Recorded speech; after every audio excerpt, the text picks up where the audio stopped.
Hello, ladies and gentlemen, this is Blue Maxima, and I'm here checking out Flight World. It's actually called something longer in the PlayStation Mobile store, but I've gone and forgotten what it was. I originally wasn't planning to check this game out, but a couple of things caught my eye. One, it was under $5, and that's a sort of thing. It's not $5, but it's like $4.49 or something like that. And I thought, oh, that's a bit expensive, and I was looking through, and at the same time this got released, there was like a bunch of games from this guy called BP. He released like two Flappy Bird clones in just one go, which is kind of ridiculous, and they both cost $4.29 a piece. So I'm like, this is probably just another shovelware thing. So I'm just looking through the PlayStation Mobile store again after I finished Murasaki Baby because I was bored out of my mind, and I came across Flight World again. And I ended up reading the description, and it said, blah, blah, blah, take flights across the world, go to North America, South America, Europe, and Australia, and Africa, Asia, or something like that, not included due to space reasons. And I'm like, space reasons? What? Why do you have space issues? Have a look at this. It's a gigabyte big!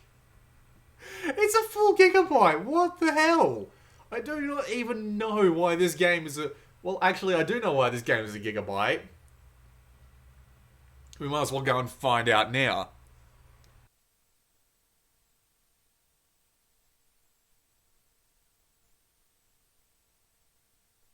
So, in Flight World, we have quick flights and the career mode. We'll go to the settings first, though.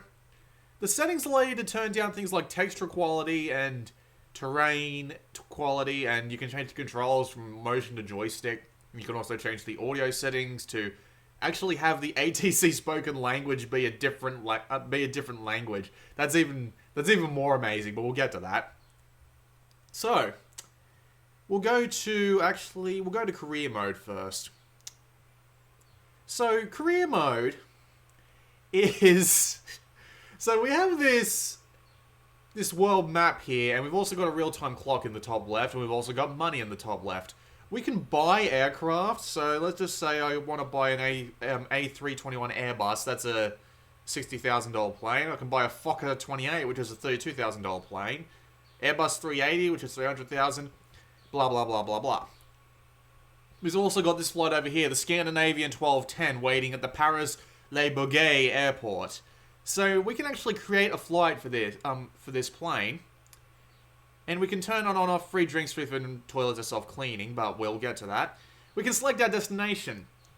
Now, this game has quite literally all of Europe, all of the United States, all of Canada, all of Australia. It has South America too, doesn't it? I know there's one like big region of the world that they excluded because there wasn't enough room for it. But look, we can set this to go to we can go to the United States. If we scroll the map over here, this is all touchscreen, by the way.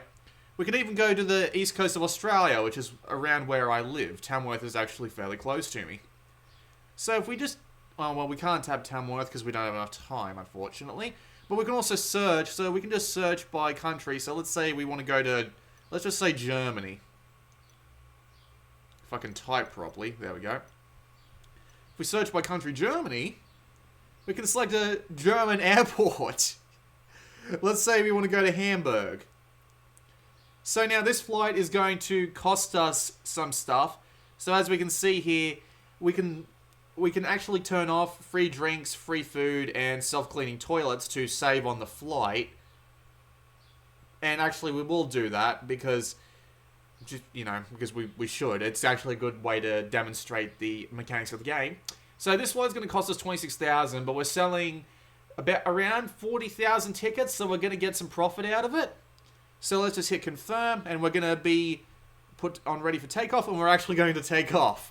Please hold your device in a relaxed position. That's only because of, the motion controls. If you want to be nice and steady, that's how they reset the accelerometer. You can also reset the accelerometer while you're in mid-flight, which seems like a silly idea to me, but okay, I'd rather use the joystick myself, but this is actually a port from an iOS and Android game, so it doesn't really matter. One thing you may also notice is that this game's loading times are insane. They are really long for some reason. It takes a really long time for it to load. At least there's an actual loading bar, but Yeah, this game has a lot of loading times, and we'll be able to see it soon enough. But we'll just wait here for... Alright, so here we are on Airport 60.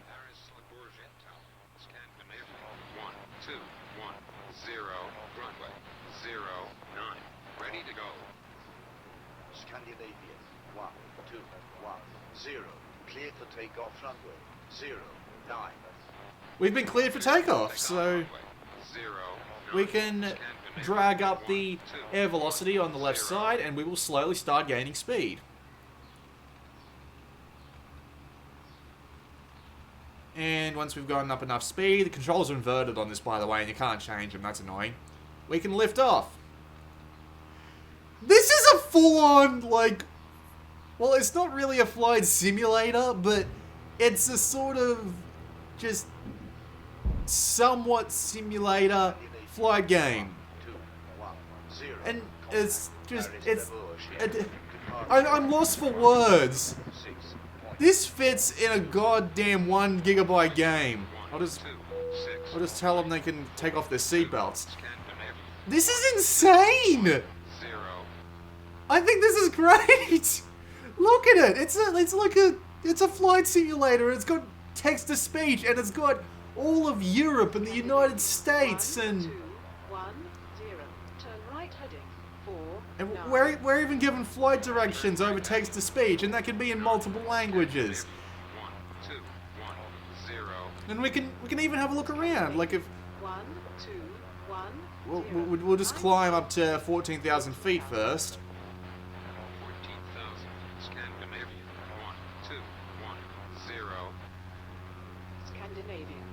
Ooh, I've gone off course a little bit. That's a little bit.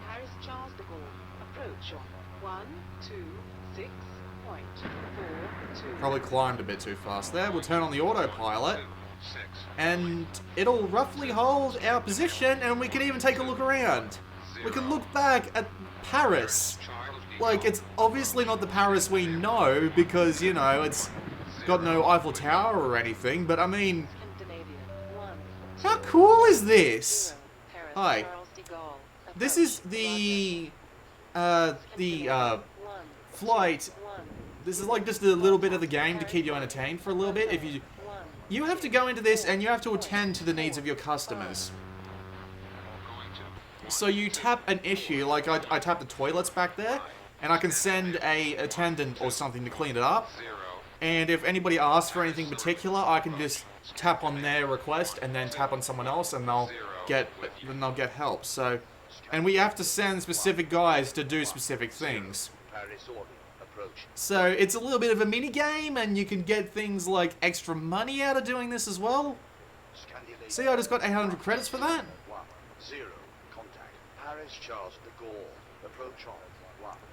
And then once you're done with that, you can just pop out to this and just, you know, take a look around at the terrain. It looks like crap, and it doesn't really have that much in the way of gameplay, but I'm astounded at how much could fit into this simple game. And I mean, it's not like Farming Simulator 14, where it's dull as hell and has absolutely no upgrades over its predecessor, and, you know, adds things like silly little fetch quests. It's tiny little things you can do while you're flying along, where you don't even have to do them. If you go into single flight mode, you can just turn that off. And it does load a fair amount of the time, unfortunately. That's like the game's most major downfall. If it could stream landscape in better, instead of popping to this loading screen every few minutes, that would be a lot better. But, I mean, this is just, like, amazing how much they fit into a tiny little thing. And I mean, those frame rate drops, you can turn down the quality of the game if you actually care about that much, which is actually pretty damn grand.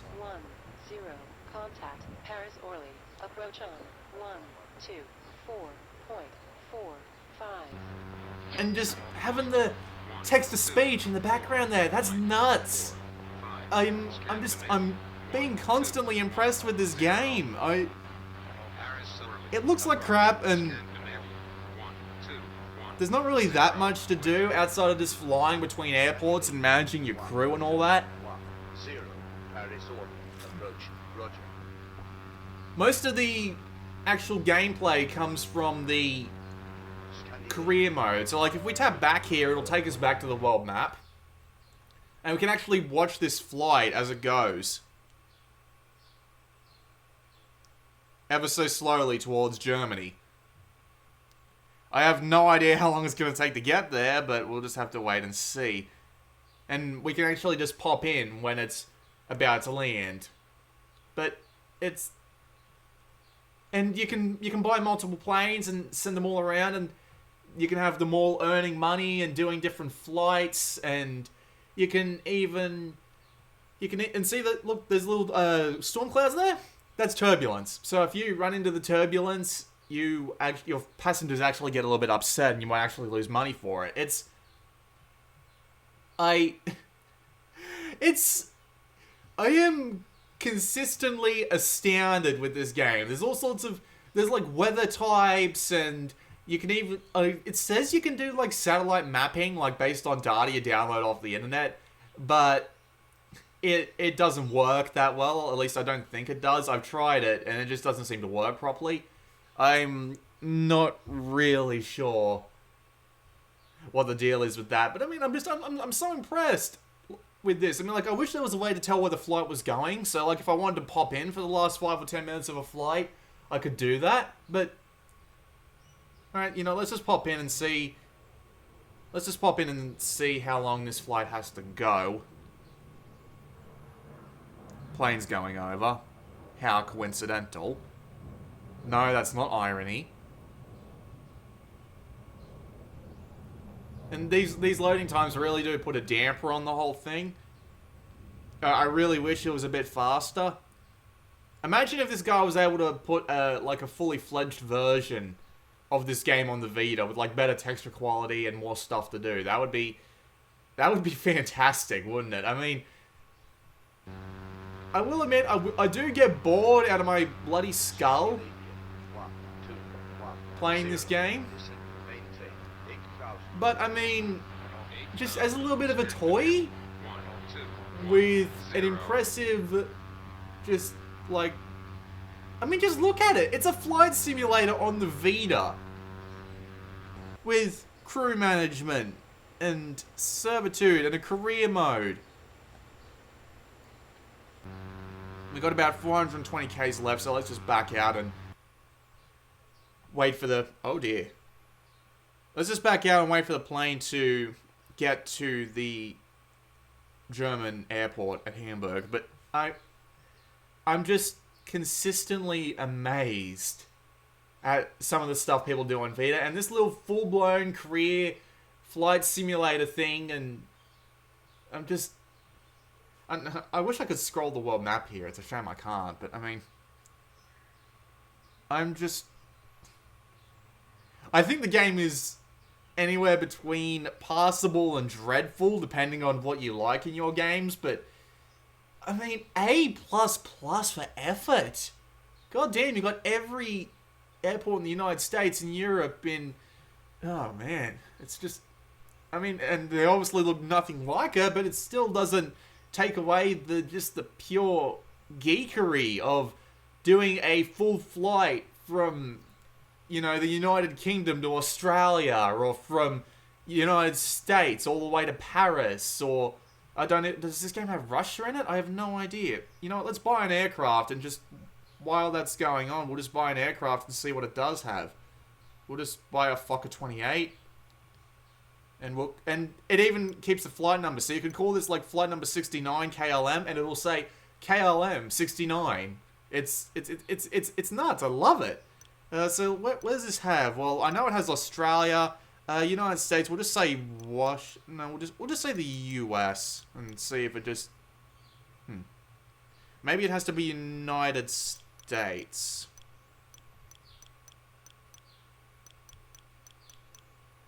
Yep, it has to be United States. Where else? Well, let's have a look at Brazil. Does it have South America? It does. Let's see. Russia. We'll say Russia. Yep, it has Russia. What about Egypt?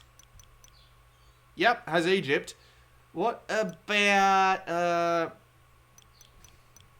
Madagascar? It even has Madagascar. It has Madagascar. What about, can we go, not Tokyo, can we go to Japan? We can go to Japan! What about China? China! We can go to freaking China! That's just, I'm consistently impressed with this game. I'm just astounded at how many airports there are in this game. And, oh, it's on final approach. But first thing I'll do is I'll go to the quick flight. So we can go from any airport to any airport in the game in quick flight, and you can turn off the flight attendant gameplay so you can just fly.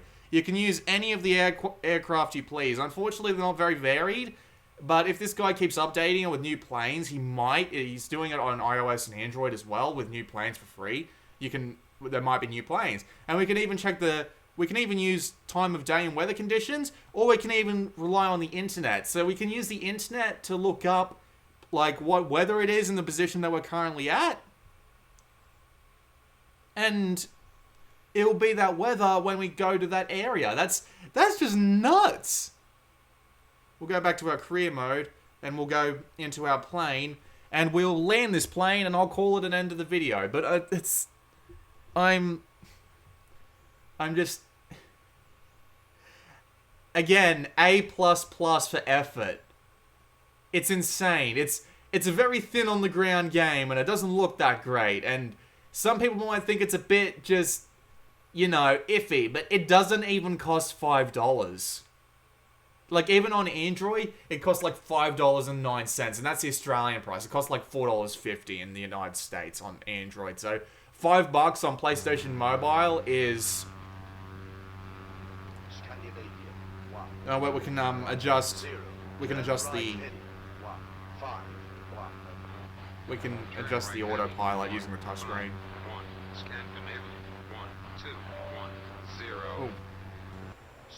Hello. Descend and maintain 5,000 feet.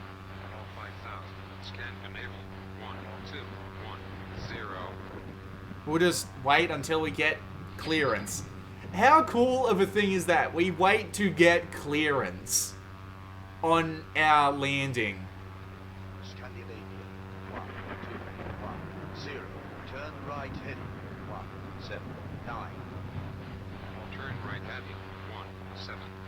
And again, you can just turn off the autopilot if you want to do this by yourself.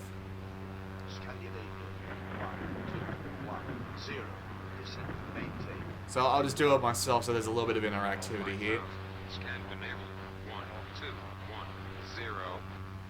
There are the minorest of nitpicks. The minorest. That's a freaking word, isn't it? Oh, what do you want? You want coffee, and we need to send someone to clean up the toilets. Scandinavia 1210. Turn right heading 329. Turn right heading 3. Oh look, we have our landing path. I think I'll just speed down a little bit here. Throttle down a little bit.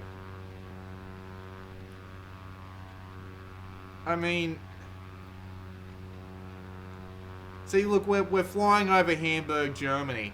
If the pure kitsch, or kitsch? No, that's not the word I'm looking for.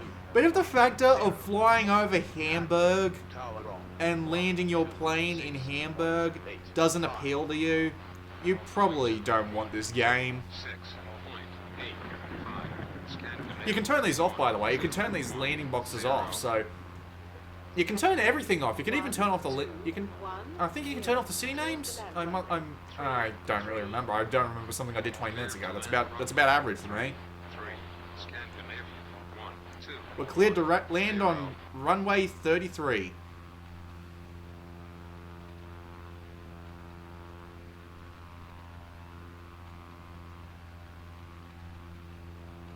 Seriously, if you've been watching this for 20 minutes if you made it to this point. You know if you want this game or not. I would like to try and avoid this building, but...